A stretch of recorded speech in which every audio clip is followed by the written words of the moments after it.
Okay, so you're at the river where you had marched up to, and they had the springs coming out of the side. You were taking showers in the snow.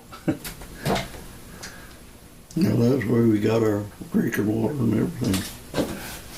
Where? So after that, they. We stayed there for, I guess, a couple of weeks in the timber. And then the Patton's army come through, and then we was there by ourselves. They told us to stay there until they could get some way to get us out. So they confiscated some old trucks and took us down to had been an aluminum factory. I don't know what they made, but they had big furnaces, and the furnaces was all out, but the bricks are all hot, warm. So that was pretty good. And they had fiberglass mats.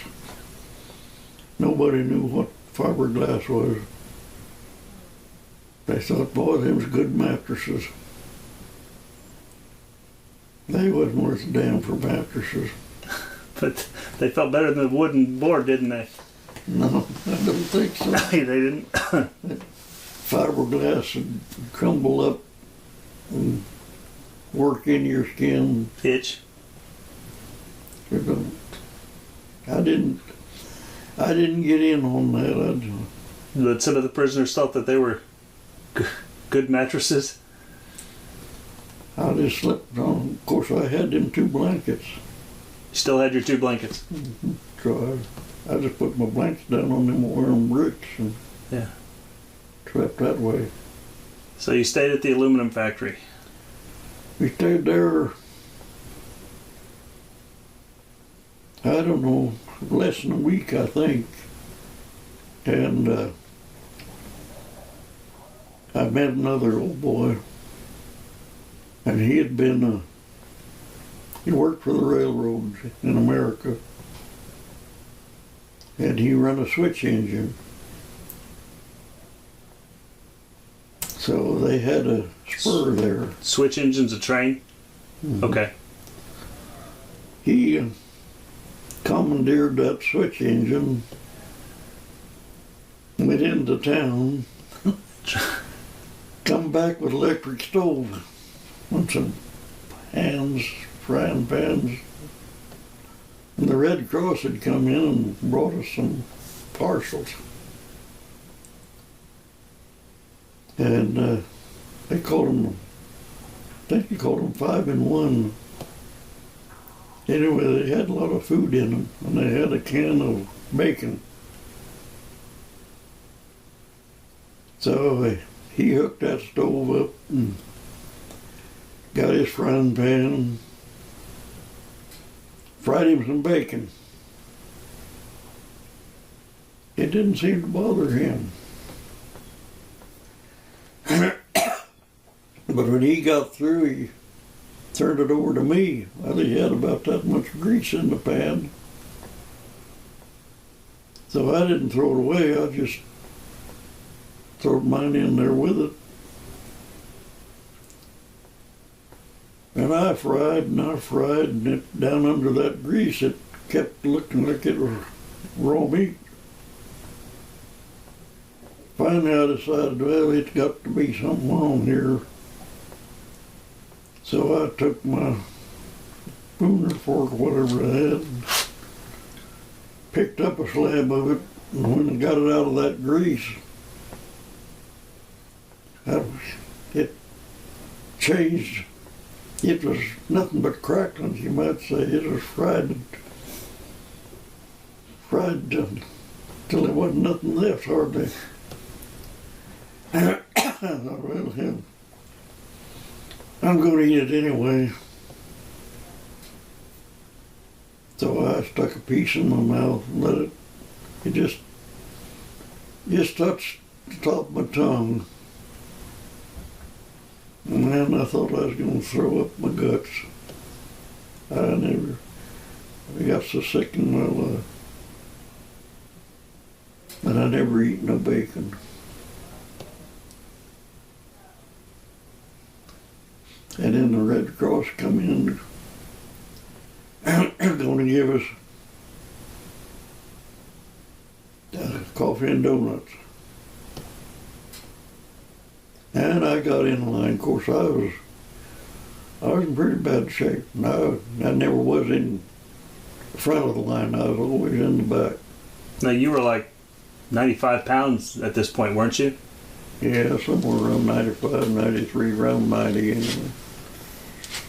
Anyway, the line made a kind of a L shape because we didn't have room enough just to make a straight line.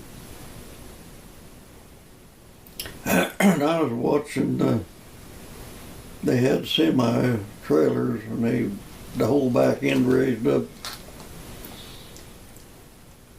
And I got up just about to where they made the bend. And I saw the Red Cross girls lowering the window, or the door. I said, I'm done. That's my luck. They run out. So I asked him, the boy was walking away, I said, what's the matter, did they run out? He said, no. He said, they're making everybody sick. They're not going to feed anymore. They wasn't used to that rich food. So the food, the donuts and coffee were too rich for people who'd been starved in prison camp? Yeah. So it made them sick? Did some die? I don't know whether any died. They said they did, but I didn't see nobody hold off. Yeah. So you were lucky you were further back in line and everybody got sick before you. I looked out in quite a few places. You lucked out that you burnt your bacon? You lucked out that you burnt your bacon? Yeah. And that you didn't get donuts? So what were you guys eating there? What were you eating when you were there at the aluminum factory? Whatever. I think we was eating horse meat. The Germans would, before we was liberated, the Germans was killing the farmers' animals. They was hungry too. Yeah. And they'd give us pieces of beef, or supposed to have been beef, I think is horse meat. It didn't make any difference to them either what they were. Yeah. And we would cook that, and they give us, one time we got some flour of some kind, and we made some biscuits.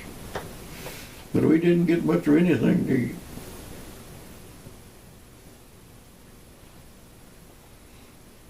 So after Patton came through and you guys were there at the aluminum factory, where were you getting food from? Were the Americans bringing some food in, or? Yeah, they brought in Red Cross parcels and 5-in-1 or whatever they called them. So you get cans of stuff.